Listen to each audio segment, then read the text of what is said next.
Hello YouTube. मैं हूँ हिमिश। और मैं हूं धनंजय। मैं MMA engineering college Maharishi Markandeshwar deemed to be university Mullana Ambala, जो कि हरियाणा में है, उसमें पढ़ता हूँ। और मैं भी इसी यूनिवर्सिटी में हूँ और मैं बीएससी नर्सिंग कोर्स में हूँ एमएमयू यूनिवर्सिटी। और मेरा कॉलेज जो है वो नर्सिंग कॉलेज है, एमएम कॉलेज ऑफ नर्सिंग। तो आज हम ये वीडियो बना रहे हैं बीएससी नर्सिंग का जो कोर्स है उसके बारे में, कि उसमें जो जो चीजें हैं, कैसे होता है, कैसे आप ज्वाइन कर सकते हो उस यूनिवर्सिटी को, उससे रिलेटेड बना रहे हैं। तो बिना कोई टाइम वेस्ट किए हम शुरू करते हैं। तो धनंजय, आप ये बताओ कि आप जैसे अभी बीएससी में हो तो आपको कैसे ख्याल आया कि यहाँ पे करना है। पहली बात तो ये कि ये हरियाणा का जो है कि टॉप मोस्ट जाने वाले कॉलेजेस में से one of the best colleges है, जहाँ पे मतलब कि इसकी डिग्री अच्छी मानी जाती है। तो हम्म। एक रीजन ये भी था और कुछ ये था कि फैमिली रीजंस भी थे। लाइक मेरी जो सिस्टर है, लाइक मतलब कि रिलेटिव में है, तो हम्म। वो यहाँ से एमबीबीएस कर रही है। तो उसने मुझे यहाँ के बारे में बताया कि यहाँ की स्टडी वगैरह बहुत अच्छी है और यहाँ पे मतलब कि अच्छा फैकल्टी वगैरह है। और रही बात बीएससी नर्सिंग की, क्यों चूज किया बीएससी नर्सिंग? इसलिए चूज किया क्योंकि एमबीबीएस के बाद वही एक ऑप्शन बचता, एमबीबीएस के अलावा। एमबीबीएस के अलावा। राइट। तो मतलब आप जैसे इसको विजिट करने आए पहले कॉलेज देखने कैसे, या आपने डायरेक्ट करा लिया एडमिशन। राइट, जैसे अभी मैं फर्स्ट ईयर में हूँ, तो पहले क्या हुआ कि लास्ट ईयर मैं पहले विजिट करने आया था अप्रैल में। सो दैट टाइम विजिटेड, मैंने सिर्फ एडमिन ही विजिट किया था, कोई कॉलेज वगैरह विजिट नहीं किया था। उसके बाद हमारा क्या यहाँ पे जो है रजिस्ट्रेशन बहुत ज्यादा हो चुके थे, तो उसके अंदर हमारा जो है एग्जाम लिया इन्होंने, ताकि जो टॉप मोस्ट निकलेंगे उन्हीं को सीट दे ये लोग। और उसके अंदर जो सीट्स थी वो थी 150 के अराउंड। अभी जो है 200 हो चुकी हैं, 200 के अप्रोक्स हो चुकी हैं। तो अभी आई थिंक जो पेपर होगा वो 200 सीट का होगा, और हमारे टाइम पे 150 के राउंड हुआ था और उसमें मेरा 45 रैंक आ गया था। सो मतलब अलग अलग कोर्सेज में अलग अलग अमाउंट ऑफ सीट्स, जैसे इनके सिर्फ 150 स्टूडेंट्स हैं। आप जैसे बीटेक के कोर्स में देखोगे तो अराउंड 450 तक भी स्टूडेंट्स चले जाते हैं। हाँ, इनका एमएम कॉलेज ऑफ नर्सिंग में 150 सीट्स हैं, but MM institute of nursing है, वो गर्ल्स के लिए, उसके अंदर 40 सीट्स हैं। जो कि अब आई थिंक उसके अंदर भी 100 या 80 हो गई हैं, वो सिर्फ गर्ल्स के लिए है, वहाँ पे सिर्फ गर्ल्स तो अलाउड। मतलब जो एमएम कॉलेज ऑफ इंजीनियरिंग है वो कोएड है। हाँ, MM college of nursing coed है, हाँ। और जो वो गर्ल्स जो के लिए। इंस्टीट्यूट है या वो वो गर्ल्स के लिए। वो गर्ल्स के लिए, मतलब ये दो सेपरेट चलते हैं। सेपरेट। अच्छा। Separate faculty, separate building, everything is separate. तो मतलब आपको नर्सिंग में मतलब क्या क्या कराया जाता है, जैसे जो प्रैक्टिकल्स हैं, जैसे हमें ये भी पता है कि हमारा खुद का यहाँ पे हॉस्पिटल भी है यूनिवर्सिटी का। तो आप मतलब वहाँ पे क्या क्या करते हो, आपको क्या क्या सिखाया जाता राइट, इनका खुद का हॉस्पिटल है, तो इसके अंदर आपको एक अच्छी अपॉर्चुनिटी मिल जाती है कि आपको प्रैक्टिकल एक्सपोजर ज्यादा मिल जाता है। तो इसके अंदर क्या होता है कि जब मैंने एडमिशन लिया था, तो मैंने ऐसी यूट्यूबर की वीडियो देख ली जो कि बीटेक वाली साइड से था, तो मुझे लगा कि मेरी अटेंडेंस 75% होगी और जो है मेरा सैटरडे ऑफ होगा। बट हमारे यहाँ पे ऐसा कुछ नहीं है। अगर आप सोच रहे हो कि आपका सैटरडे ऑफ होगा, तो सैटरडे ऑफ नहीं होगा। अटेंडेंस आपको 90% रखनी पड़ेगी। और जो हमारा थ्योरी है, पहले ये क्या करते हैं कि मतलब कि प्रैक्टिकल के आवर्स होंगे आपके मॉर्निंग में 8:50 टू 12:30, उसके बाद आपका lunch break, then after that आपकी क्लासेस होंगी। तो इसके अंदर आपको कोई भी लेक्चर आपको फ्री नहीं मिलेगा, टाइम टू टाइम आपकी स्टडी होगी, और स्टडी जो है बहुत अच्छी होगी, फैकल्टी बहुत अच्छी है, और आपको कोई भी मतलब स्टडी के रिगार्डिंग कोई दिक्कत नहीं होने वाली। है।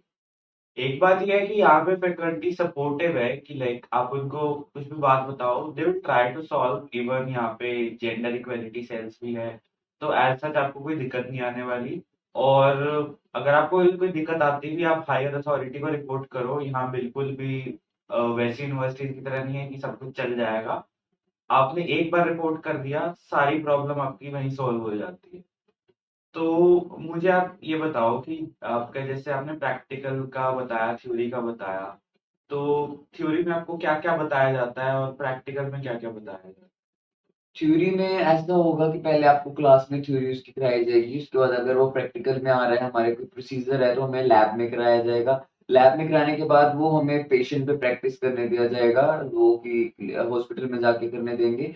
तो ये काफी अच्छा है कि मतलब हमें पहले लैब में कराया जाता, डायरेक्ट पेशेंट्स पे नहीं कराया जाता। और इसके अंदर मतलब कि इनके काफी ज्यादा क्लिनिकल एनएचएस के अकॉर्डिंग चलता है।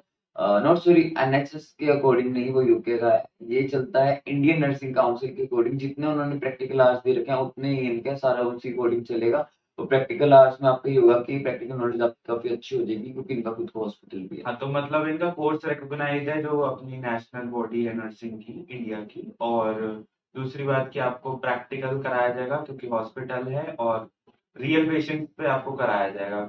और मतलब और कॉलेजेस की तरह नहीं कि आपको जस्ट थ्योरेटिकल नॉलेज दे दी या थोड़े बहुत पेशेंट्स पे करा दिया। जो एक्चुअल पेशेंट्स हॉस्पिटल में आते हैं उन पे सब कुछ परफॉर्म कराया जाता है।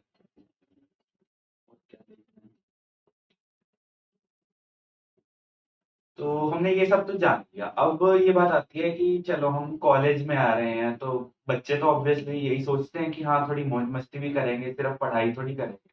तो उसके अलावा लोगों का ये क्वेश्चन होता है कि सैटरडे को ऑफ होगा या नहीं। तो वो हम पहले बता चुके हैं कि सैटरडे का नर्सिंग का ऑफ नहीं होता। कुछ कोर्सेज हैं जैसे कि बीटेक है, उसमें सैटरडे को ऑफ होता है। संडे को आप एंजॉय कर सकते हो, सैटरडे की शाम संडे आप कोई भी प्लान बना के भी जा सकते हो। उसके अलावा एक चीज ये बताओ कि आपकी नर्सिंग में प्रेशर कितना रहता है कि आप सुबह जा रहे हो क्लास में, शाम को आ रहे हो, तो आपके पास कितना टाइम बचता है? अगर आप पढ़ने की पॉइंट ऑफ व्यू से आ रहे हो तो आपके लिए बेस्ट है। अगर आपको एंजॉय चिल फन करना है, हम तो नर्सिंग में जाके ये करेंगे वो करेंगे, तो ऐसा कुछ भी नहीं है। तो प्लीज ये माइंड में ये मत लेके आना कि हम यहाँ पे आके फन करेंगे, चिल करेंगे, ऐसे करेंगे।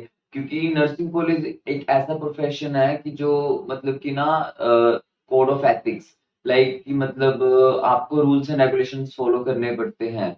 चाहे वो क्लास हो या कहीं पे भी हो, आप टीचर्स के आगे नहीं बोल सकते, आप क्लास में फ़ोन नहीं यूज़ कर सकते। और उसके बाद जो है, आपका मेन क्वेश्चन क्या था? कि प्रेशर कितना रहता है, आपके पास प्रेशर कितना कितना? टाइम बचता है? कितना टाइम बचता है? तो प्रेशर की बात ये कि मैनेज हो जाता है, बट स्टार्टिंग में थोड़ा प्रेशर लगेगा, क्योंकि हम एकदम से स्कूल से निकल के कॉलेज में आते हैं। तो उसके अंदर क्या होगा, आपके ऊपर असाइनमेंट्स का बर्डन होगा, फिर उसके बाद आपको क्लिनिकल अपना हॉस्पिटल का भी सारा जो रिक्वायरमेंट है वो पूरी करनी है, क्लासेस की रिक्वायरमेंट अलग पूरी करनी है, ऊपर से सेक्शनल्स यहाँ पे टाइम टू टाइम एग्जाम्स होते हैं जो कि आपके प्रैक्टिस एग्जाम होते हैं, उसके अंदर पास होना भी जरूरी है, तो वो भी आपको प्रैक्टिस करनी पड़ेगी।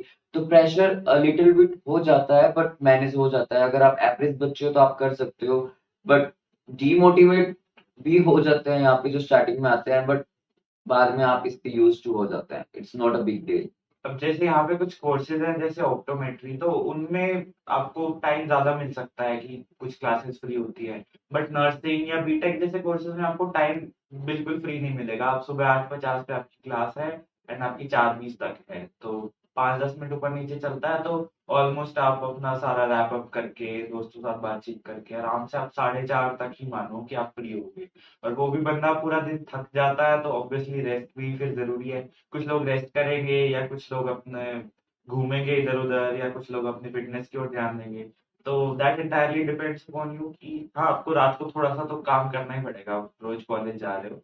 बट शाम को हाँ ऐसे आपके पास 2-3 घंटे होंगे जो आप यूटिलाइज कर सकते हो किसी भी चीज में, या जस्ट फन के लिए भी आप रख सकते हो उसको। I need to add on one thing that time निकालने से निकलता है, तो आपको जो भी करना है आप उसके लिए टाइम निकाल सकते हो।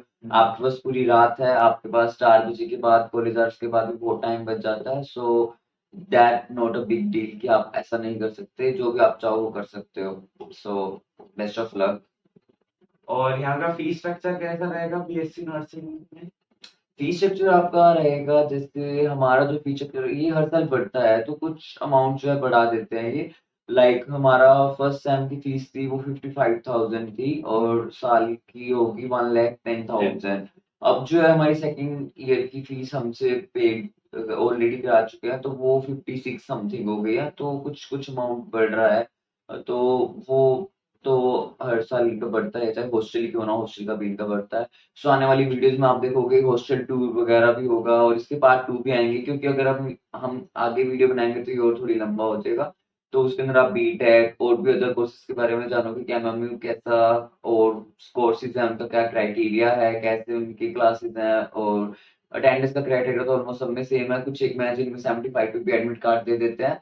तो वो हम आगे आने वाली वीडियोस में बताएंगे, क्योंकि अगर अभी हमने इसमें बताया तो बहुत लंबी हो जाएगी वीडियो। और after that subscribe us so you can watch more also videos. Also leave any comments कि आपको जो कुछ जानना है, तो हम उस स्पेसिफिक टॉपिक के बारे में वीडियो बनाएंगे जो आप जानना चाहते हो। ताकि आपकी भी हेल्प होती रहे।